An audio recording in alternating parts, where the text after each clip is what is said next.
This is Casual Babble. Hey everyone, and welcome back to Casual Babble. I'm your host, BC Babbles. Before we hop in today, do not forget that if you're watching on YouTube, be sure to like, comment, and subscribe. Hit the bell for notifications. It really helps out the show. It gives us reasons to keep going and to keep making the show even better for you guys.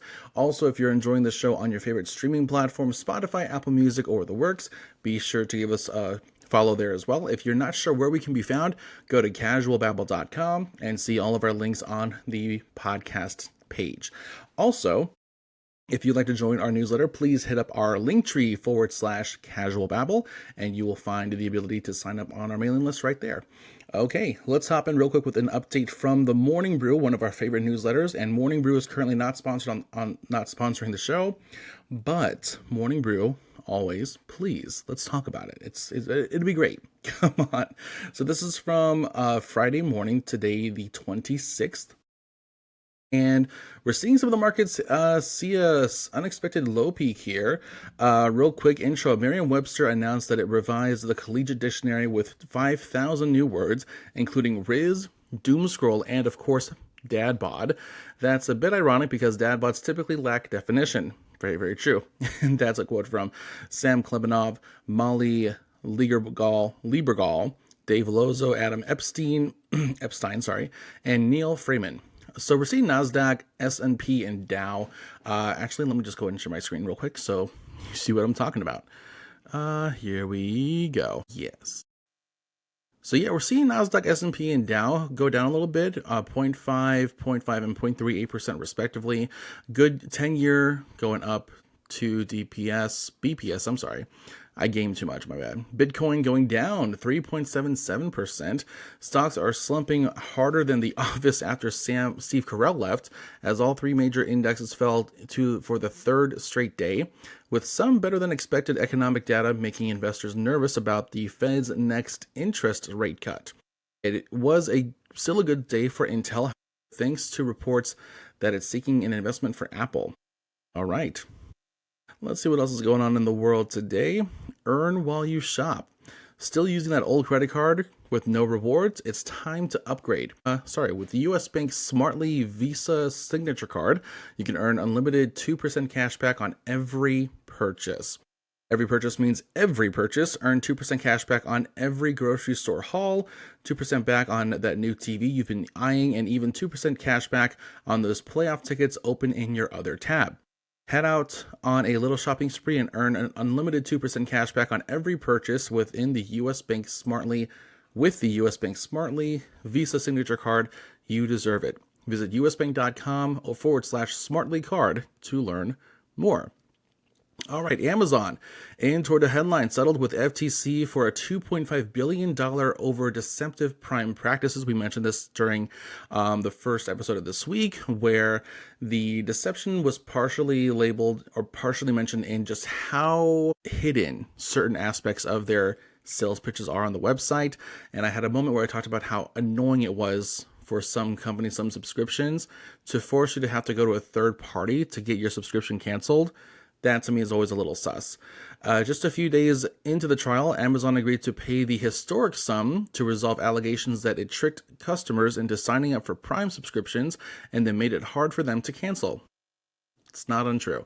The FTC said it was the largest civil penalty for a rule violation in the agency's history, filed under the Biden administration in 2023 and continued under President Trump. And the lawsuit accused Amazon of using sophisticated subscription traps designed to manipulate customers into enrolling in Prime. Amazon denied tricking customers and did not admit to any wrongdoing in the settlement. It have also said that the practices currently implied are typical practice for similar platforms, which is not untrue either. President Trump plans a 100% tariff on drugs. This is going to be great. The steep new import tax will be imposed on October 1st on any branded or patented pharmaceutical product unless a company is building their pharmaceutical manufacturing plant in America, the president posted on Truth Social yesterday. The tariffs would not apply to imports from companies that have either broken ground on new plants in the U.S. or have them under construction, the Post said. Trump also said he'd impose other new tariffs on the same date, including 50% on kitchen cabinets and bathroom vanities, 30% on unholstered furniture, and 25% on heavy trucks. Okay. Microsoft cut off some cloud services for the Israeli military. The tech giant disabled certain services for a division of Israel's Ministry of Defense after it said it found evidence that the unit was using its Azure cloud platform to surveillance Palestinians. The internal Microsoft investigation follows an August report in The Guardian that the Israeli Defense Forces were using Microsoft infrastructure to track Palestinians' phone calls. Last month, Microsoft fired 5 employees who were protesting the company's relationship with Israel after some of them broke into and occupied Microsoft President Brad Smith's office in Redmond, Washington.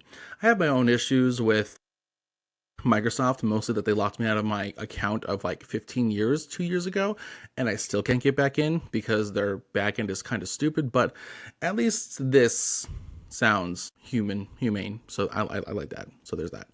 Let's see. CarMax crashes after a panic buying bonanza. There are the surprises you want, like functional in-flight Wi-Fi or finding cash in your pocket. Then there's what's ever going on at CarMax. The biggest used car seller in the U.S. reported an unexpected sales plunge this week that's scaring the rest of the tariff-squeezed auto industry. CarMax's stock fell 20% yesterday after the reseller reported only 6.6 billion in revenue for its latest quarter ending August 31st, airballing Wall Street's $7 billion expectation. Declining car sales and rising risks of loan payment delinquencies contributed to a 28% swan dive in earnings compared to the same time last year. Each month in the quarter was worse than the one before, said CEO Bill Nash, which he told to investors. Keep an eye on those things. So for more information like this, be sure you sign up for the Morning Brew newsletter. Again, you get hit with at least one edition each day. I love it. Again, not sponsored, but Morning Brew. Let's talk about it, please. Okay, moving on to the next part of our, actually third and final part of our Bryan Charlot discussion. So in the finale, Bryan flips the script on sales stereotypes. We dig into why the best salespeople often go unnoticed and why integrity and being yourself beat gimmicks, and how to spot and survive those sketchy roles that get posted as marketing but turn out to be a kiosk cold pitch gauntlet. I've spoken many times about how I've met so many companies in Charlotte that will post a marketing associate, entry-level marketing, something of a similar title, and even the description breaks down to something very market-oriented, but it's literally you at a store, or even inside of like a Novant Health or Urgent Care at a kiosk trying to sell some new kind of service. It's very, very annoying. We also trade war stories about misleading interviews and what those experiences reveal about hiring practices. And there's one company in Charlotte that owes me gas money for wasting my time. Then we go deep into pitching sales, a complete guide to becoming a sales professional, which is his book, and why it took 5 years, how impostor syndrome nearly killed it, and how editing turned a messy draft into a field guide for real beginners. Bryan shares practical advice for new reps battling self-doubt, plus a simple gut check. Would you shake that customer's hand if you ran into them next week? If yes, you're on the right track. So please enjoy this final episode in the Bryan Charlot Entrepreneur Spotlight. Now, I mean, obviously, based on the environment, the turnover for that first place you were at, likely based on a culture that was perhaps a little too hyper competitive, to a fault perhaps. But, there are also a lot of other things that people probably misconceive about sales. So what are some of those kind of common misconceptions or myths that you find yourself addressing or having to, if any, kind of retrain people on so that they got a better understanding of the relationship, the process, or the approach that someone should take? Yeah, that's a fantastic question. I love talking about that, and it's kind of a two-part answer. To go with it, one, why we have this misconception of people in the sales profession is kind of twofold. One is there's like a stereotype when it's in movies or it's in TV shows or it's kind of hyperbolized in dramatic effects sometimes, which kind of accentuates. I'm not saying there aren't people like that out there. There's going to be people like that wherever you go, but it gets a little hyper centralized with some film and things like that. And the second part of that is most of us have a negative experience with a salesperson that we've run into in our life, whether it be somebody you ran into at the mall, in retail, bought a car off of, bought appliances off of.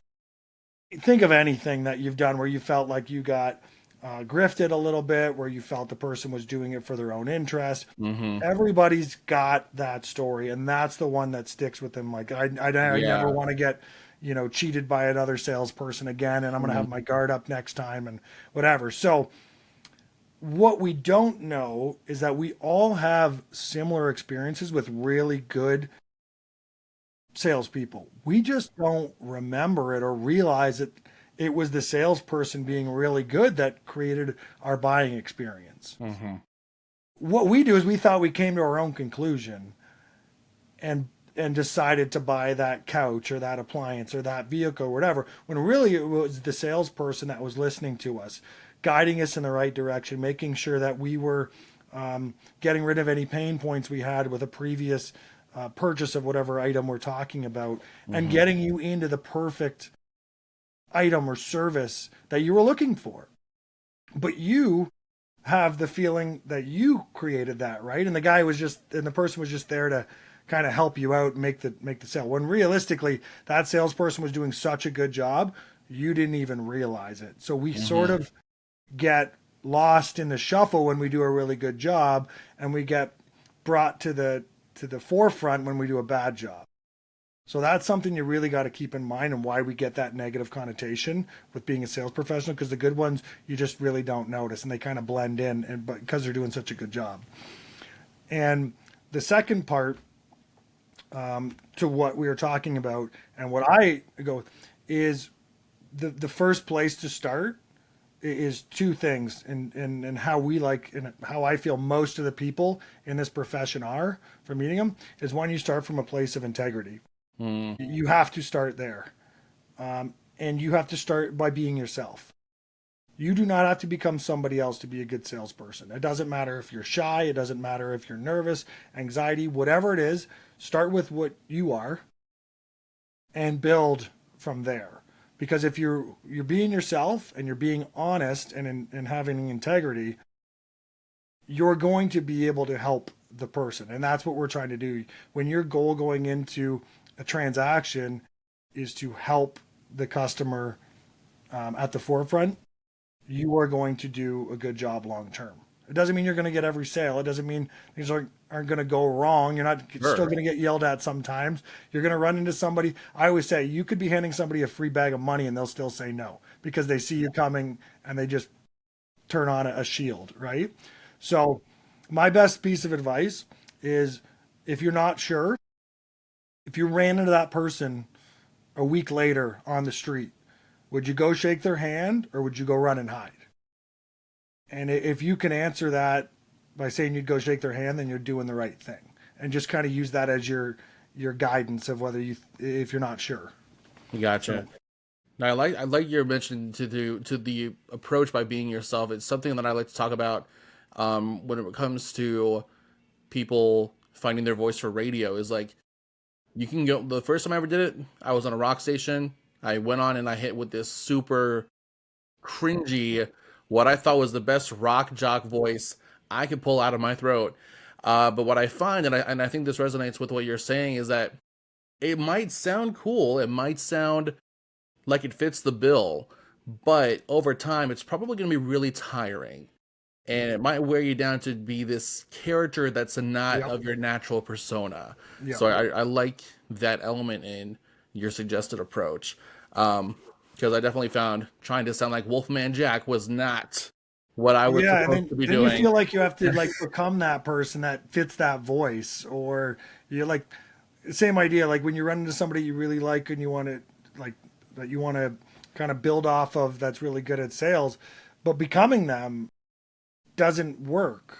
It just doesn't. And people are going to see through it. It's like when comedians try to be each other, or when, like I said, a radio, like it transitioned in so many things. Like you have to start with yourself and build from it. Now I will say, I think one thing that kind of, and I would want to differentiate this is you probably still want to match energy. That's a common thing that a lot of people say with interviews, with selling things, match the energy of the person that you're talking to, but you can do that from the persona that's natural to who you are. You don't have to, again, you're not trying to act out another character to make something happen. But I think it's a really awesome approach to mention. Now, you have a book out there in the ether that kind of brings forth your journey thus far, transition and into sales, called Pitching Sales. Talk a little bit about the moment, or was it maybe a timeline of moments where you kind of realized that the collection of experiences that you had up to that point had a real potential function in this literary form? Yeah, it was kind of an accumulation over a number of different years. But the times that it started to kind of fester at the beginning was having these conversations and, sitting around a table, having a couple of drinks with other sales professionals and talking about our first jobs and talking about these experiences that we've dealt with, the worst sales experience, customers that, just created such a negative experience for you. And we also actually talked about a lot, like, did you ever get out of sales, which I had really thought about doing, and almost left the profession. And a lot of the other people had same ideas where they're like, I really, in that first year, and everybody talked about that first year and a half, kind of that proverbial hump you have to get over until you're like, oh no, wait, this can be the career path for me. And that's kind of when I had that aha moment when I'm like, I thought my story at first was somewhat irregular in a sense that, like, this couldn't happen to everybody that's gotten to sales the first time, or this couldn't happen to because we all get hired at some point with no experience. And there's only so many companies that are hiring salespeople that don't have experience. And that's what you have to keep in mind. And what they're doing is they're playing a numbers game with their hiring, and they're bringing in, say, 10 people every quarter and training them, kind of giving their overarching training, onboarding, and sending them out and seeing what sticks. And if somebody does stick and somebody does show some potential, then they'll put more resources to them. But they're expecting 6, 7, 8, 9, all of them in some cases to fall to the wayside and do it all again. And that's just kind of what they built in. And a lot of times these companies are similar across the board in how they're doing it. And if you want to build up that experience, you a lot of times have to filter through a company like this. Sure. And that's where I was realizing those people that are in these scenarios or similar don't have anywhere to turn to. And that's when I kind of had that aha moment, and what I took from that too is because when I started, I read so many sales books to try to get going. And what I realized is all of these books were how to teach, good salespeople to be great, or like how to have the perfect close, or how to handle this objection. Well, how do you deal with it if you're afraid to pick up your phone? How do you deal with it if you're nervous that your manager is going to yell at you? How are you feeling when you feel like you're so far behind that a close is just not even in your realm? Yeah. Let alone how do I keep a conversation with the guy once he picks up? So that's where I focused essentially most of my book on, is to help those people within that window to gain some confidence, to learn, like, hey, we've all been through this. Like, it was almost like a brotherhood that we were kind of trying to form with this, saying, hey, we collectively, as salespeople, have gone through this. And what you're feeling, we've all felt, and we've gotten to the other side. And here is some pointers, here's some tips from myself, from the people around me, from the people I've spoken to help you get through that. And then once you get through it, this is how I think you can move forward once you get, over that hump. So that was the whole basis of the book. Very cool, very cool. And a quick message to the listener, if you want to enjoy Bryan's book, Pitching Sales, A Complete Guide to Becoming a Sales Professional, you can check it out on Amazon, Kindle edition or paperback. So a little bit of a backtrack, Bryan, because we mentioned a couple of things that feed into another topic that you and I realized we have in common that I got excited about. One, the idea of playing a character that's not you, and two, someone's had a bad experience with a salesperson.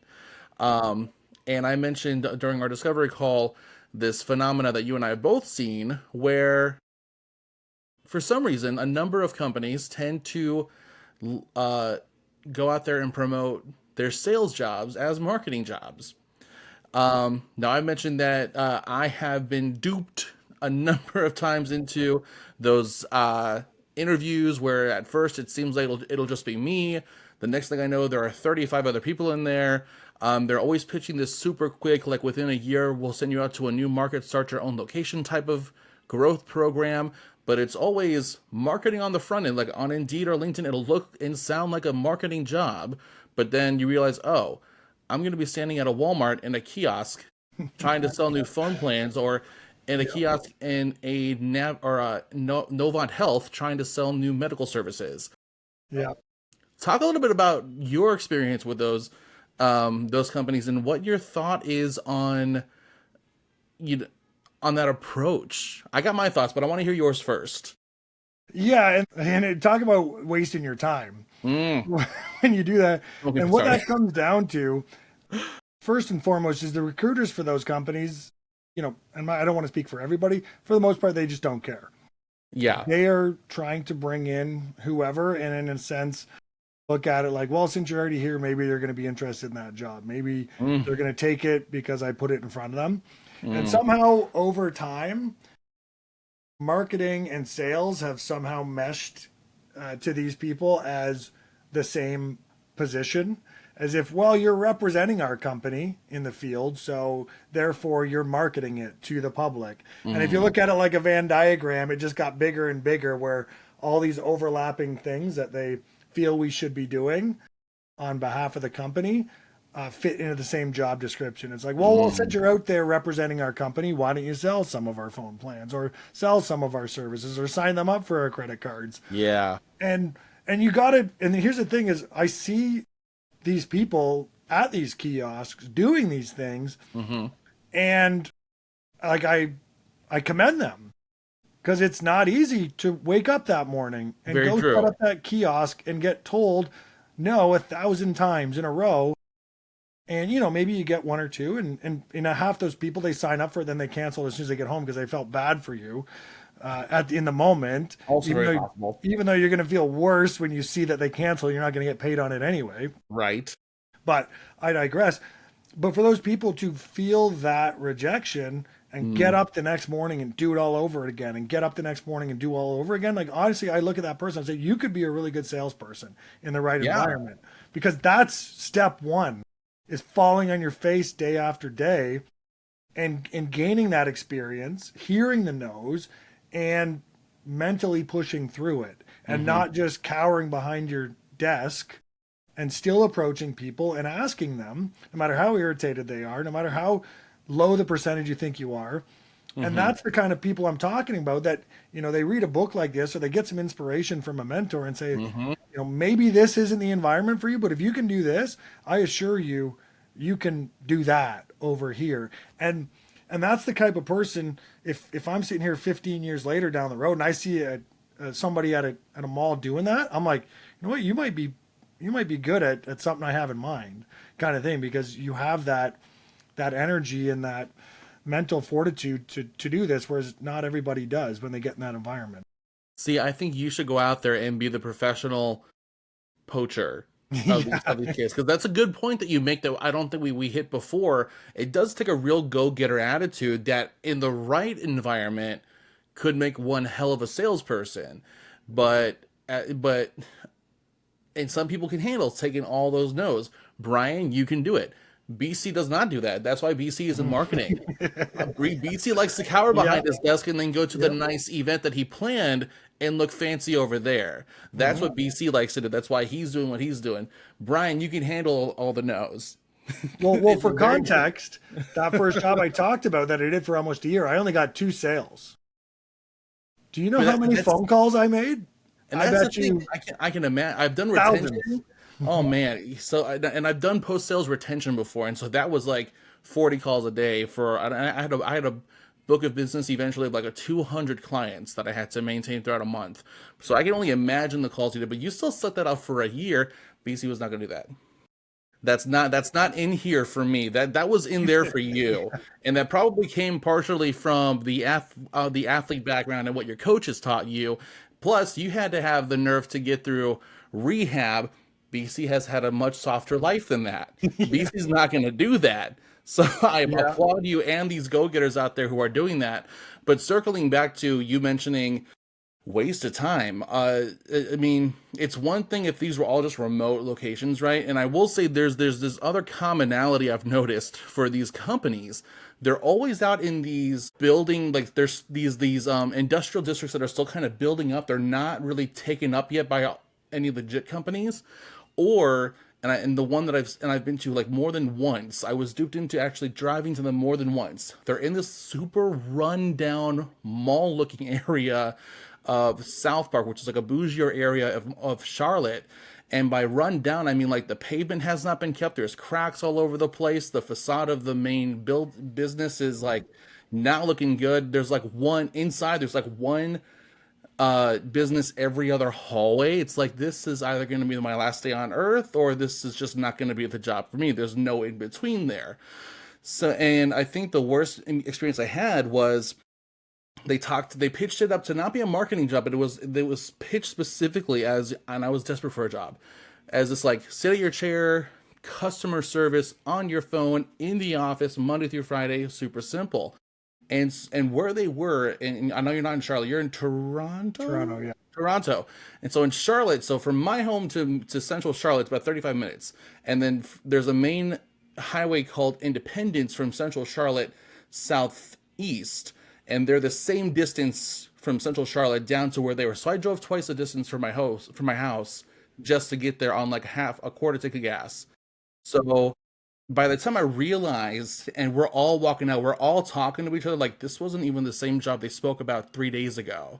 What the hell just happened? I almost walked back in there and said, I need $20 for gas because I'm not going to get back home because y'all just wasted my gas for nothing. But that's me being salty. That's besides the point.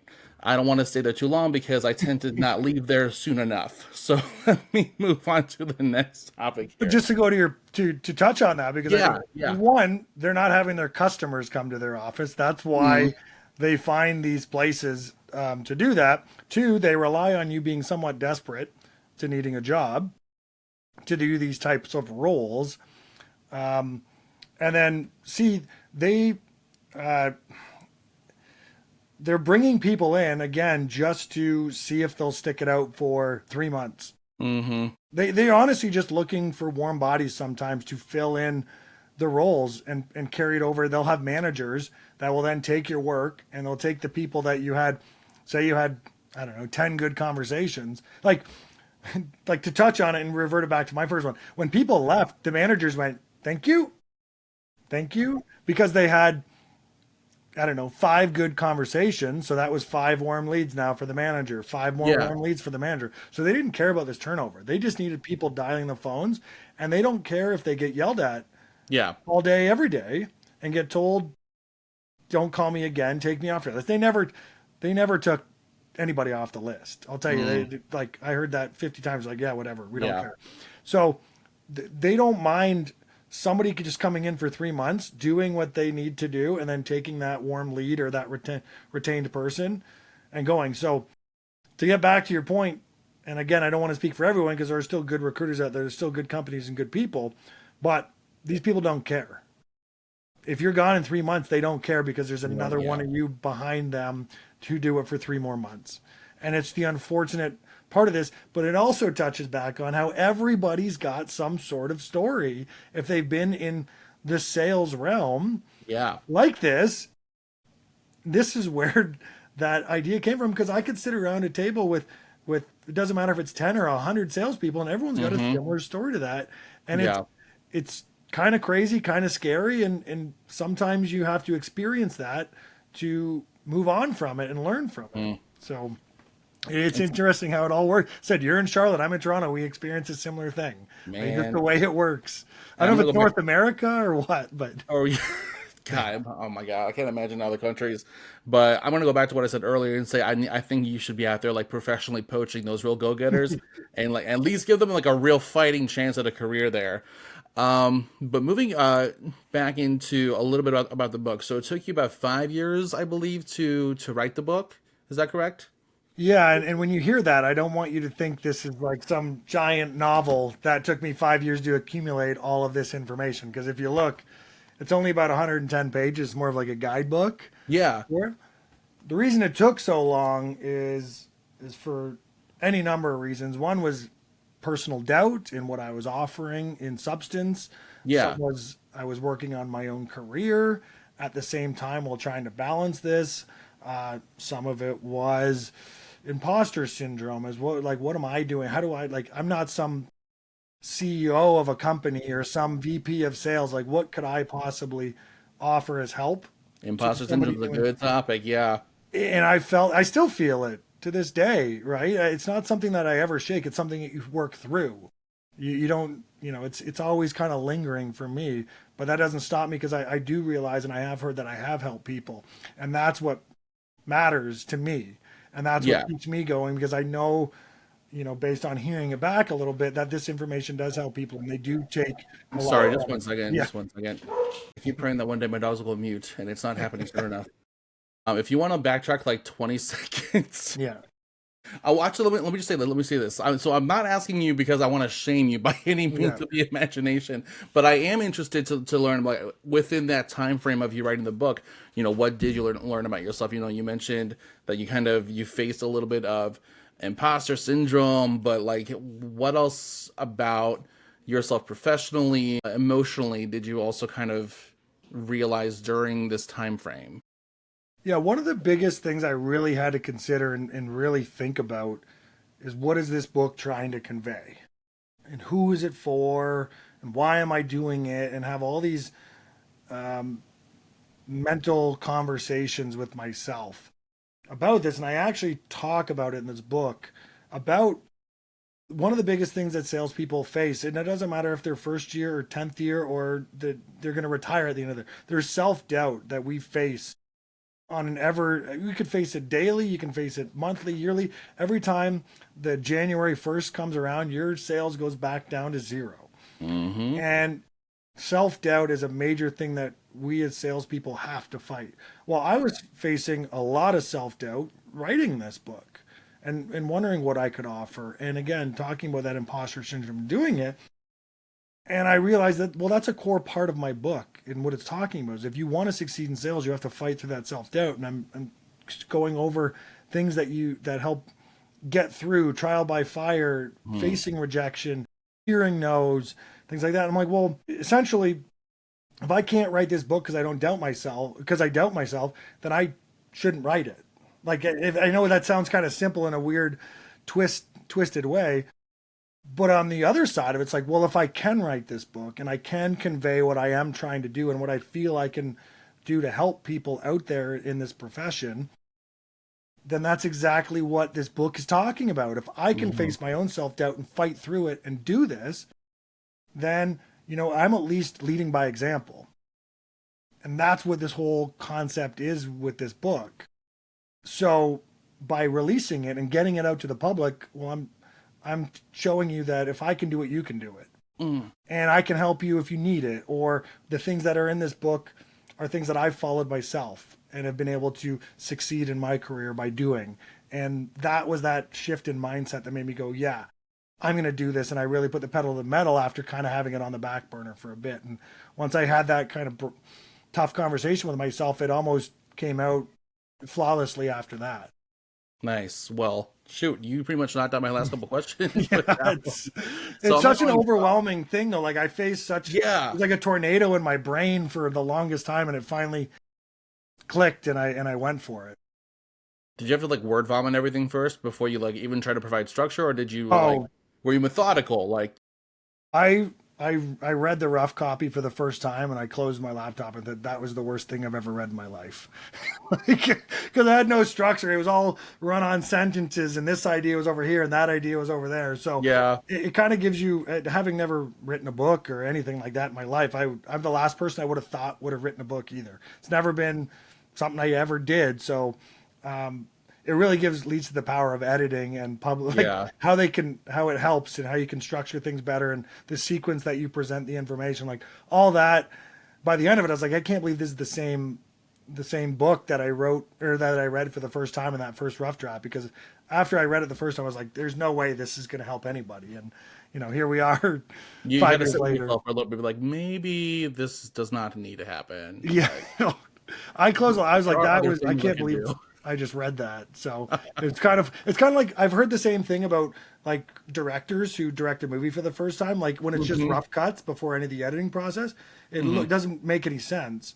And then the power of editing turns it kind of keeps everything in the rails of your idea in a straight line, linear kind of process, and it just Yeah. makes so much more sense at the end of it. It makes you wonder who to respect more, the pre-production crew or the post-production crew. Like knowing that this is not going to look like any sense at all before you hand it after production, or for the post-production who takes all the nonsensical jibber jabber and creates it into something linear and that has sense at all. Yeah, and what it shows you, and like I said, they both have their own part, because the communication has to be so good between those two to make sure, okay, it's kind of like when you hand your receipts over to your accountant at the end of the year with your receipts, right? It's like, oh, can you please fix that? And they figure it out, right? It's the same idea. But that you have to have that communication so that vision stays the same, because Right. I didn't want to lose the vision that I had when it came to the editing side of it. And not only did they not lose it, but they amplified it, and it made it so much better, because I just respect what they did to help me brighten that vision, if anything. And it just shows and I have so much respect for that side of it.